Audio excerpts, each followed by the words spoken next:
तो बच्चों हम आते हैं अपनी अगली शेप्स पर। तो अगली शेप हमको दी गई है सिलेंडर। तो सिलेंडर कुछ इस तरह से है हमारा। अब हम सिलेंडर को यहाँ समझने की कोशिश करेंगे कि सिलेंडर को कैसे अलग अलग पार्ट में डिवाइड करते हैं। तो पहला फॉर्मूला शीट पर जाते हैं।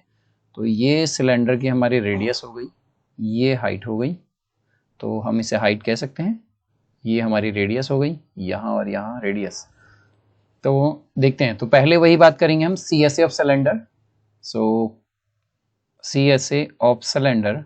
अब आपके दिमाग में क्वेश्चन अराइज होगा कि पहले बात हमने की थी LSA। अब इसी के लिए हम एक वर्ड लगा रहे थे जिसे मैं यहीं इसे जो है लिख देता हूं साथ में, जिसे हम क्या कह सकते हैं, LSA ऑफ सिलेंडर।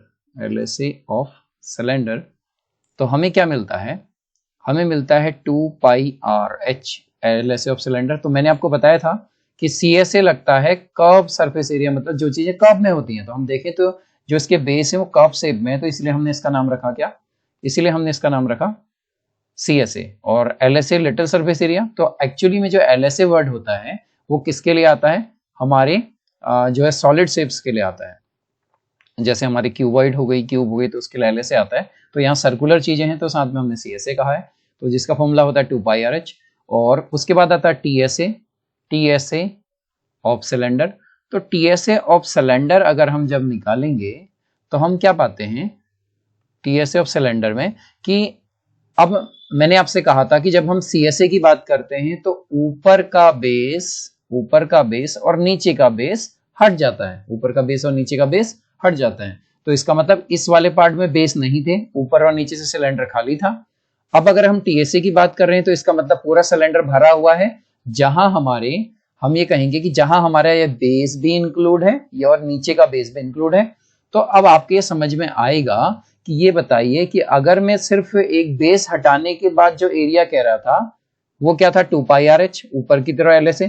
लेकिन अब क्या करना है मुझे, TSA में मैंने बोल रखा है कि हम बेस भी इंक्लूड करते हैं। तो बेस इंक्लूड हो जाएंगे तो क्या हो जाएगा बच्चों, ये हो जाएगा 2πRH, मतलब बिना बेस का। अब अगर बेस ऐड करूं तो πr², ये किसका एरिया, πr² किसका एरिया ऑफ बेस, मतलब मैंने एक बेस ऐड कर लिया, प्लस πr², क्योंकि टोटल में क्या होता है, दोनों बेस ऐड होते हैं, तो दोनों का πr²। अब क्या मैं इसको फिर से यही रीराइट कर सकता हूं, 2πRH as it is, plus अब इसको क्या कर देते हैं हम, इस वाले पोर्शन को कहते हैं πr²। तो मैं क्या इसको 2πr² कर दूं, बिल्कुल करेक्ट। आगे चलते हैं।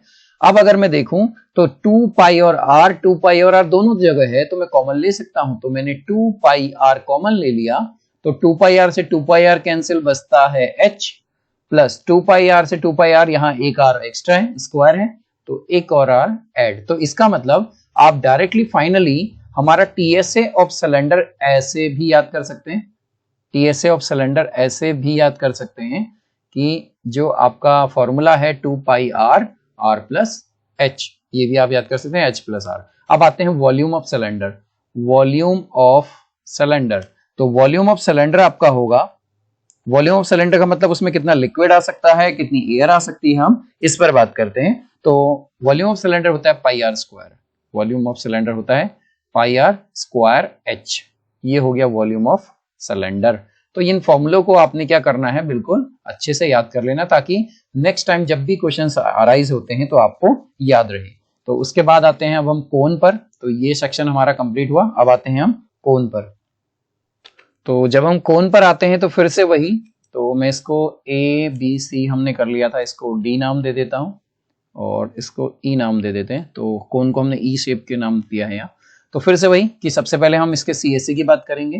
तो CSA ऑफ कोन, और कोन क्या होती है आप जानते हैं, कोन क्या, कोन वही कि आपकी बर्थडे कैप हो सकती है, और आपका जो है कोन आइसक्रीम जो खाते हैं वो हो सकती है। तो इस शेप को हम कोन कहते हैं। तो जहां आपको दिखाई दे रहा होगा कि किसी इस सर्कल के बेस के सेंटर से यहां तक के डिस्टेंस को हम कहते हैं रेडियस, और ये हो जाती है हाइट, और ये हो जाती है L। अब देखिए यहाँ एक आपके लिए L नया वर्ड है, ये L है, जिसे हम कहते हैं सैलेंट हाइट। क्या कहते हैं, सैलेंट हाइट। ये हमारी सैलेंट हाइट है, तो अभी डिनोट करते हैं इसको। तो CSA ऑफ सिलेंडर होता है, CSA ऑफ सिलेंडर की अगर हम बात करें तो CSA ऑफ सिलेंडर क्या होगा हमारा, πRL। क्या होगा हमारा CSA of cylinder, πRL। L. और टीएसए ऑफ सिलेंडर फिर से वही बात होगी क्या कि सीएसए में सॉरी कोन की बात हो रही है, सिलेंडर थोड़ा सा वर्ड गलत था, तो हम किसकी बात कर रहे हैं, CSA of cone pi R L और टीएसए ऑफ कोन। अब हम कोन की बात कर रहे हैं, तो जब मैंने सीएसए की बात की होगी तो इसका मतलब इसका बेस हट गया होगा, और अगर टीएसए की बात कर रहा हूं तो इसका मतलब इसका बेस फिर से लग गया होगा। तो इसका मतलब CSA of cylinder pi R L plus area of base. Area of base मतलब कि ये वाला पूरा पोर्शन, तो एरिया ऑफ बेस क्या होता है, पाई आर स्क्वायर, क्योंकि सर्कुलर है और circle area pi r square. अब देखते हैं कॉमन क्या आ सकता है, तो पाई और आर में कॉमन ले सकता हूं, तो यहां पाई और आर कैंसिल हुए तो मिलता है एल, प्लस यहां मिलता है आर। तो फॉर लास्ट फॉर्मूला मतलब फाइनली हमें क्या लर्न करना है कि पाई आर एल प्लस आर हमारा क्या बन गया, TSA of cylinder, TSA of cylinder. अब आते हैं वॉल्यूम में, volume of cone, volume of cone. तो वॉल्यूम ऑफ कोन क्या है, वॉल्यूम ऑफ कोन पर आते हैं, तो वॉल्यूम ऑफ कोन कहलाती है 1/3 पाई आर स्क्वायर एच,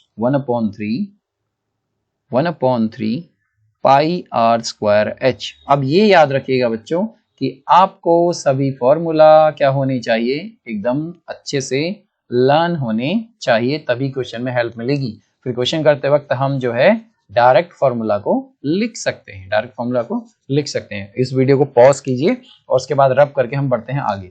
उसके बाद आएगा हमारा सर्कल, स्पेयर। स्पेयर सर्कल तो अभी फिर हम बाद में कर लेंगे, तो पहले स्पेयर की बात करते हैं, जो जो फिगर्स का हमने यूज करना है। तो सबसे पहले ये हटा देते हैं, ये आपके समझने के लिए था। अब हम आते हैं स्पेयर पर। स्पेयर क्या है, आपकी जो बॉल होती है वो स्पेयर शेप में होती है। ये आपका समझाने के लिए मैंने बना दिया स्पेयर, जिसे हम कहते हैं गोला भी कह सकते हैं, ठीक है। तो अब मैं आपको एक चीज यहाँ पर बता दूं, ये वाले कोन वाले सेक्शन में एक चीज छूटी थी कि यहाँ पर एल क्या है, तो यहाँ सेक्शन पर मैं एल का फॉर्मूला आपको रिपीट करा देता हूँ। एल का भी एक फॉर्मूला होता है, थोड़ा सा मेरे दिमाग से हट गया। तो यहाँ पर एल, अगर बाय द वे कभी आपको एल निकालनी हो तो एल का नाम मैं लिख देता हूँ सेलेंट हाइट, सेलेंट हाइट, इसे हम कहेंगे salient height.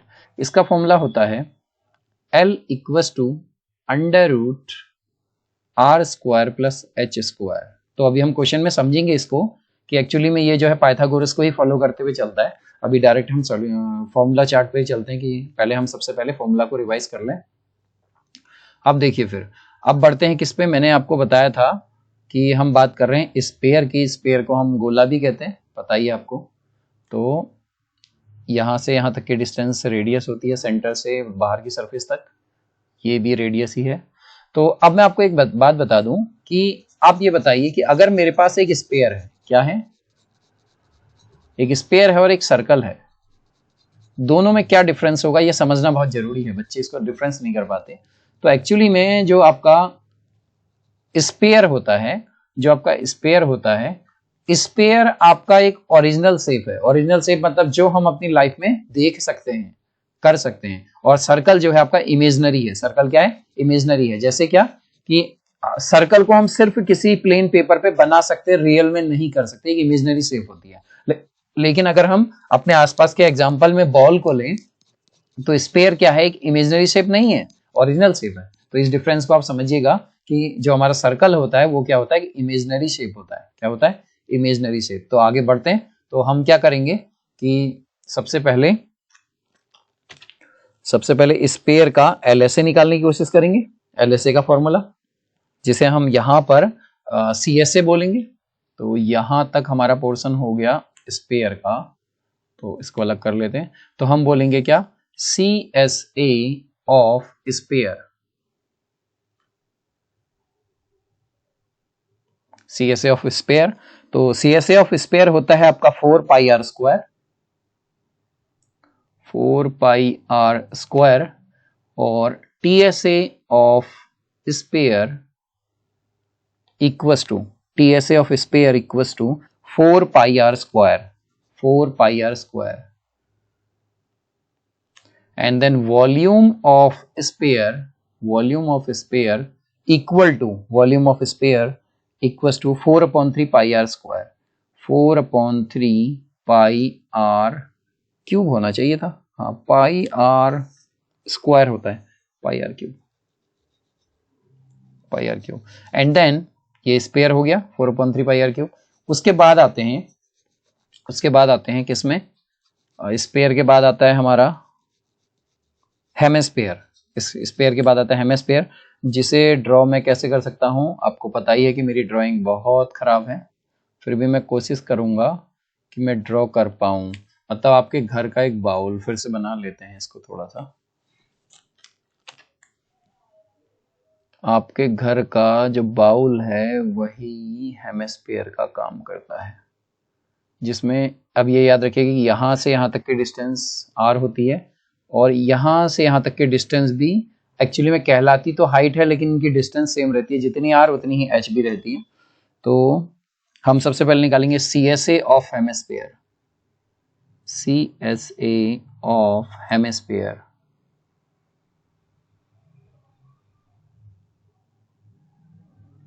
CSA of hemisphere 2 pi r square, 2 pi r square.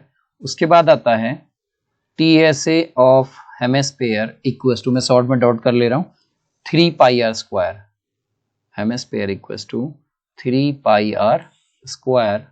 उसके बाद volume of hemisphere, volume of hemisphere equals to, volume of hemisphere equals to 2/3 pi r cube, 2/3 pi r cube, 2/3 pi r cube. ये याद रखिएगा कि जब भी हम volume की बात करते हैं तो हमेशा आपका जो रिजल्टेंट होता है वो क्यूब में आता है। अब बच्चे अराइज करेंगे क्वेश्चन कि सर यहाँ तो स्क्वायर है r, तो ये याद रखिए कि अगर मान लीजिए कि r हमारी सेंटीमीटर में है और h भी सेंटीमीटर में, तो एक दो स्क्वायर, तो यहाँ दो यहाँ मिल गए, स्क्वायर हो गया, एक यहाँ मिलेगा तो क्यूब बनेगा, तो मतलब वॉल्यूम हमेशा क्यूब में आती है, ये याद रखिएगा। इसके बाद आते हैं हम, इसके बाद एक शेप आपकी बचती है फ्रस्टम, जो 10th लेवल की है, तो उसे 10th लेवल पे ही कवर करेंगे। तो आई होप आपके सभी फॉर्मूले आप अपनी कॉपी में नोट डाउन करेंगे। देन अब हम आते हैं नेक्स्ट वीडियो में, किसके लिए, एक्सरसाइज में आते हैं। Pause the video to note it down.